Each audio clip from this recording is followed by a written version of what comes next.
Welcome to Legacy Sips and Tips podcast with your geeky host, Lindsay Wheeler, where we talk about everything from death, preparing for your future through estate planning, life, the occasional breakup, entrepreneurship, general nerdery, and of course travel, snowboard, and always wine. Welcome to Legacy Sips and Tips with your host, Lindsay, and today we're going to talk about the exciting world of inheritance tax. Yay, taxes, because there's only two constants in life, death, which we know we deal with here, and taxes, and hopefully some good wine. When it comes to estate planning, understanding how estate taxes or inheritance taxes work is important. Honestly, most of us are not going to have that problem. I'm working really hard on that problem, but I like to spend my money a little too much. But we'll go over why most of us will not going to have that problem, but we should all be aware that there are these things in place called inheritance tax, whether that's federal inheritance tax or your state inheritance tax. Why I say that most of us will not have this problem, or that we should all be working toward having this problem, is that the federal inheritance tax as it sets now and this date is around $12 million. And that's at a step-up value. So your loved ones or your people who are going to inherit it from you are not going to be taxed on up to, it's a little bit over $12 million. So say, for instance, you have $14 million that you're going to now transfer to your loved ones. Well, again, that inheritance tax, for example, is going to be set at 12. I think it's 12.92 to be exact. They're not going to be taxed on that full amount. They're going to be taxed on what we call a step-up value. So you have $14 million. The exemption is, say, example 12. Your loved ones are only going to be taxed on that $2 million above the 12 to that 14. So that's why it's called a step-up value. So keep that in mind. However, there are 17 states, including Washington, D.C., that also impose a state inheritance tax, and this is where we usually find issues at that point. Again, federal inheritance tax, the federal government does not impose a blanket inheritance tax. It determines it based on the overall value of your estate before it is distributed to any of your beneficiaries. And again, it's a pretty high mark, meaning that the tax is only assessed on that amount above that mark and at a step-up value, okay? Again, it's important to note that this will fluctuate with administrations. Whoever's in office will either raise it or lower it depending on, but let's be real, people in Washington also want to keep their money, so they're usually going to keep it pretty high. It's not going to drop below $1 million like it used to in the 90s. It's just not going to do that. They're going to keep it high. Whether that's 10 million, 5 million, 6 million, whatever it is, most of us are going to be A-okay on that one. Where we really come into a problem is with that state inheritance tax. And if you're in one of those 17 states, including Washington, D.C., this is where you need to be aware of when you're transferring your assets to your loved one. There's a great Wall Street Journal article on this. I will click it, put it in the show notes where you guys can take a look at it. It really explains things really well and where issues became prevalent for these families that are highlighted in this article. So I'm going to highlight that article a little bit for you guys here so you kind of get the gist and understanding how this works.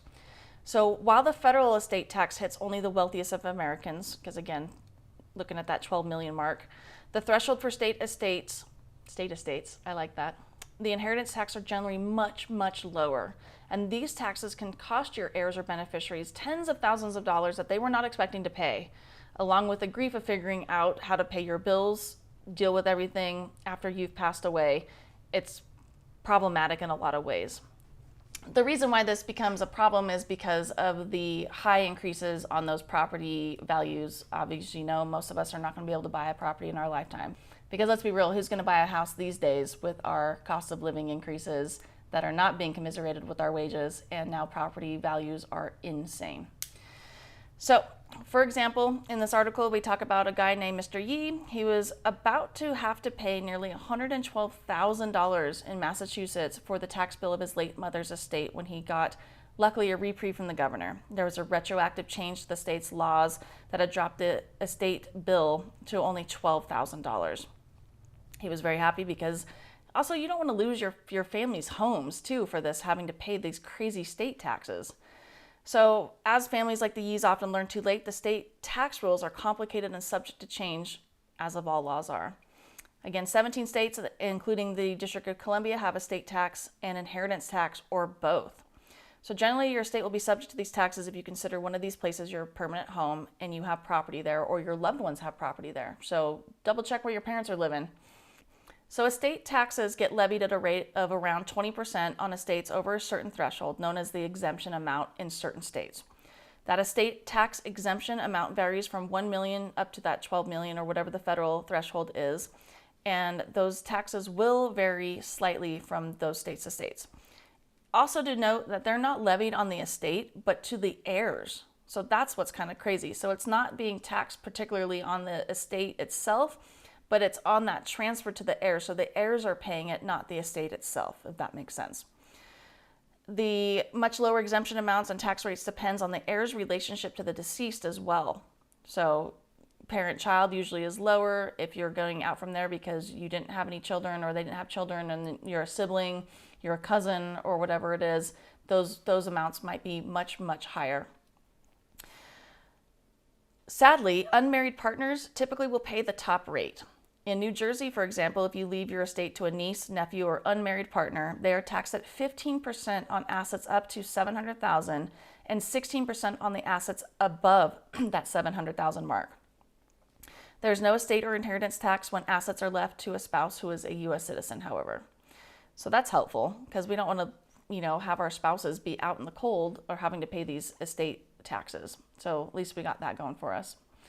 But if you decide to not get married because, marriage is a racket, let's be real, then you could be really at a disadvantage, unfortunately. The threshold for an individual to owe federal estate taxes right now is $13.61 million in 2024. In 2021, the statistics are 2,584 estates paid more than $18.4 billion, that's billion with a B, everyone, in federal estate taxes. And only one state, Connecticut, matches the federal threshold. So that's crazy that there is so much wealth out there for, in 2021, 2,584 estates. That's not very many comparatively to all the people who have died in the world or in the U.S., is $18.4 billion. Governments and state localities are like Yahoo. So unlike the federal tax, the big share of the state tax, inheritance tax revenue does not come from just what the wealthiest families, but now are coming from a large number of smaller estates subject to this amount. So the estate tax wasn't on many people's radar, including this family that's highlighted in this article, the Yi. He said his mother, who worked as a union seamstress, and his father, who was a cook at a Chinese restaurant, immigrated from China when Mr. Yi was 8 months old. When his mother died in January at the age of 93, good job, good, nice, long life, she was still living in the family's home that her husband and her bought together in 1970, and they bought the house for $43,000. We're not even going to go into the cost of living changes and inflation, because we all could do that math. The house is now appraised at $2 million. Crazy, right? 1970 home, $43,000 to now 2024, $2 million house. Plus her bank account balances put her estate in Massachusetts in that estate tax territory. Mr. Yi and his sister are working out a deal to buy out their other 3 siblings' shares so they can stay in the house because that's a family home. They probably grew up there. They have good memories there. That was their parents' home. They don't want to get rid of that. They don't want to sell that because they have to pay some tax. And he says that people are caught off guard, which is, people aren't aware of this. So this is why we're talking about it today. So when states change the threshold, so luckily, thankfully, in Massachusetts for the Yi family, the bill dropped, but the state changed and softened its estate tax bite, as they say here, doubling the exemption from 1 million to now 2 million. So again, we talk about that step-up value or that tax assess on that. They were not able to have the exemption on that $2 million house plus those bank accounts. It was well above that 2 million. The only state exemption at that time was $1 million. Now they've changed it to 2, so it's reduced that tax liability, thankfully. However, that leaves Oregon as the only state with a $1 million threshold, which I don't know about you, but where I'm at, I can get a pretty rinky-dink tract home for $650,000. That's insane to me. So maybe you got that, you have a couple of, inheritance accounts, if you will, or vehicles, and you're at that 1 million threshold at this point. You're going to be paying taxes on that. And that's just for us basic people who have a basic tract home, basic assets. So always check what state you're in and making sure that you can helpfully try to avoid some of these tax implications. So in Oregon, it's at 1 million threshold. It's the lowest in the nation. Its legislatures passed a law retroactive to the deaths as of July 1st that exempts up to 15 millions of a farm, forestry, or fishery properties from that estate tax. So they want to make sure that people who are using the land or farming the land are having an exemption on that to keep that going. Because again, they don't want to have to sell the family farm, no pun intended, to pay for this silly estate tax.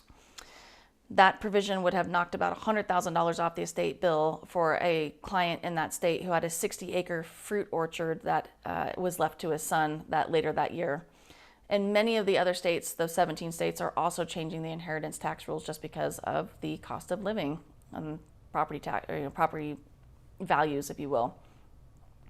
Other states' inheritance taxes. So if you're in Iowa, it's phasing out its inheritance tax after January or December 31st of this year. Nebraska reduced its top inheritance tax rate to 15% from 18%, effective of this year, and eliminated taxes for heirs under 22. So, God forbid your parents pass away when you're 21, you're not going to have to pay that, inheritance tax on that. It says efforts are underway to get a question on the 2024 ballot asking voters whether they want to ditch the tax altogether, which I'm sure most people will want to.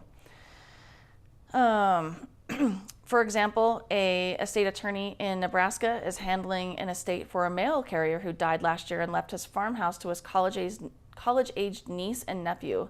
They had to take out an additional loan on the house to pay the $40,000 inheritance tax bill. They are now, unfortunately, having to sell that property, which they really didn't want to, because now they're stuck with this $40,000 bill. And they said, it would have been great to keep this house that their great-grandparents owned. And now they're being forced to sell the family home that they probably grew up and had great memories with because they're stuck with this crazy state estate tax. So how do we avoid that, or how do we plan for those state estate taxes? One, don't live in those states. I know, easier said than done. Just kidding. But, that is an option. Moving is an option. If you live in a state with that estate tax or expect to inherit from somebody who does, here's what you need to know. So watch out for that estate tax amount. In New York, when the estate's value is higher than the exemption amount, the effective tax rate on the excess value is quite extraordinary in New York. This attorney here who is working with clients says that an estate valued at $6.9 million, 5% above the $6.5 million New York state exemption amount would be around $626,000, which is crazy. And then they have a 9% effective tax rate, but a 190% marginal rate on the excess. So if you're above that, you're paying an exorbitant amount of money. So maybe not live in New York. I know. New York's a fun place, though. For states near that so-called cliff area, taxpayers can give away assets to reduce the value of their estate before death. I see that happen a lot, where people are like giving gifts away or putting it into, funds, or helping loved ones with their retirement investments, buying homes for them in their states that don't have this, what have you. You can put also that maybe in their will or their estate plan that any amount in excess of the exemption amount would go to charity. That will avoid that because it'll reduce that amount. In Illinois, they have a similar cliff amount at $4 million, and the new Massachusetts law eliminates its cliff altogether, which is why the savings of the was so dramatic. So they were able to reduce that by half because they basically doubled the exemption. Check for those inflation adjustments. Some states, like Rhode Island, which has a $1.7 million exemption, increase the threshold each year in line with inflation. So that cost of living, they will adjust that for people. That helps keep more of the estates below that threshold, luckily, as the estates grow and inflation grows, which is exponentially right now. In other states like Illinois, at $4 million, the amounts are static, snagging more states as asset values rise. So that $4 million does not get adjusted. It is just set at that amount. So be aware of that. And like the example of the Yees, they didn't have anything crazy. It's just that those property values had increased so much from when they bought the house in the 70s. It's a basic home, maybe 4 bedrooms, 2 baths, very small, nothing crazy. Had shot up to $2 million in values, and that's where they got stuck with that estate tax. Non-residents can also own that estate tax. So again, be aware that if you live in a state with no estate tax or inheritance tax, but own property in a state that does, you can still be on the hook for those taxes, or your heirs can be on hook for those taxes. For example, this attorney just completed one in Oregon. He did an estate attorney for a Nevada transplant who kept investment properties in his former home of Bend, Oregon, which they have really high prices now. Bend is an amazing place to live, frankly, and great skiing there. Good. Deschutes is right there. They have Bachelor's right there, and it's super fun resort, everyone. That's a side note. The investment properties were shielded from Oregon taxes because they were held in a limited liability company, and we'll have an episode on how to help mitigate some of those taxes or liabilities with putting your properties or your rentals into an LLC. The son, who was an executor, was surprised that he had to pay the Oregon estate tax of about $65,000 on that $640,000 home, which was not put into that LLC or did not have any kind of tax planning or estate planning done to that property. So that's a big one. And again, you can move out of state. The ultimate move is to avoid that estate tax by moving. For example, Jeff Bezos, we all know him. He's so special. He recently said that he is relocating from Seattle to Miami, which could potentially shield his heirs from the Washington state estate tax. That's why he did that. Luckily for us in Nevada, we do not have an inheritance tax for our state, which is great. And a lot of states are phasing out that state inheritance tax or making significant changes to help ensure normal, everyday people who have worked really hard to accumulate some wealth can pass it on to their heirs. Generational wealth is what we like to create, so their loved ones are not having to pay that high tax penalty. And of course, I'll link all of these in the show notes for you guys to look at. You can look at the different states that have the estate tax. I need to slow down when I say that. And I can show you some of these here and talk about them. So, Connecticut, Washington, D.C., Hawaii, Illinois, Maine, Maryland, Massachusetts, Minnesota, New York, Oregon, Rhode Island, Vermont, and Washington are the main ones who have that estate tax. Some of those exemptions, Connecticut has the highest one of 12.9 million. DC has 4.5, Hawaii is at 5.4, Illinois at 4, Maine at 6, Maryland 5, Massachusetts real low at 2, Minnesota pretty low at 3, New York at that 6.5, Oregon extremely low at 1, Rhode Island also extremely low at 1.7, Vermont at 5, and Washington state pretty low at 2.1. And then just keeping that in mind when you're doing this, always check your jurisdictions and make sure that you are doing your estate planning correctly, and tax planning as well. Always work with your financial advisor, of course. Today's wine we are featuring is another Napa wine. I've been on a Napa kick lately, which is funny because I don't really particularly like Napas, but apparently I do because I'm drinking a lot of them. This one is a 2013 cab from Stag's Leap Winery, which that's a very famous winery out of Napa region. It's 2013. It is a great wine, typical Napa cab, big, jammy. It's got those good fruit in there, cherry, black currant, little pepper on the back end. So very nice wine. This is a very, very nice wine actually. So if you have questions or if Stag's Leap would like to sponsor me, I'll take your wine all day long. So thank you. So as you guys are aware, if you're any of those states have that state inheritance tax, let me know.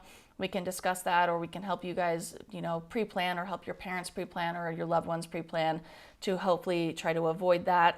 And we can look at what those are. So always just be aware of your state and your jurisdiction, because these are things we don't think about. Like the example of that family, the Yee family, they just think, oh, we have a very basic home. It's really not worth all that much. Obviously, it's worth quite a bit more than when his parents bought them, but they were normal, average workers. They were immigrants from this country. They worked hard. She was a seamstress. He worked at a restaurant. It wasn't like they're in tech or something and they've got, hundreds of billions of dollars, anything like that. They're just normal people who now have then saddled their children with this crazy state tax that would probably potentially force them to sell that property and have to give up their family home to pay state estate tax. So ways to avoid that. If you have questions or concerns or have any horror stories of your own, let me know. And of course, when you think of death, think of me. Thank you for listening to this podcast. If you found value, please like, subscribe, and share. And be sure to follow me on all the socials at Sips and Tips with Lindsay. And of course, you can always go to my website, sipsandtipswithlindsay.com, to find more information about estate planning, business, snowboard, travel, and of course, wine.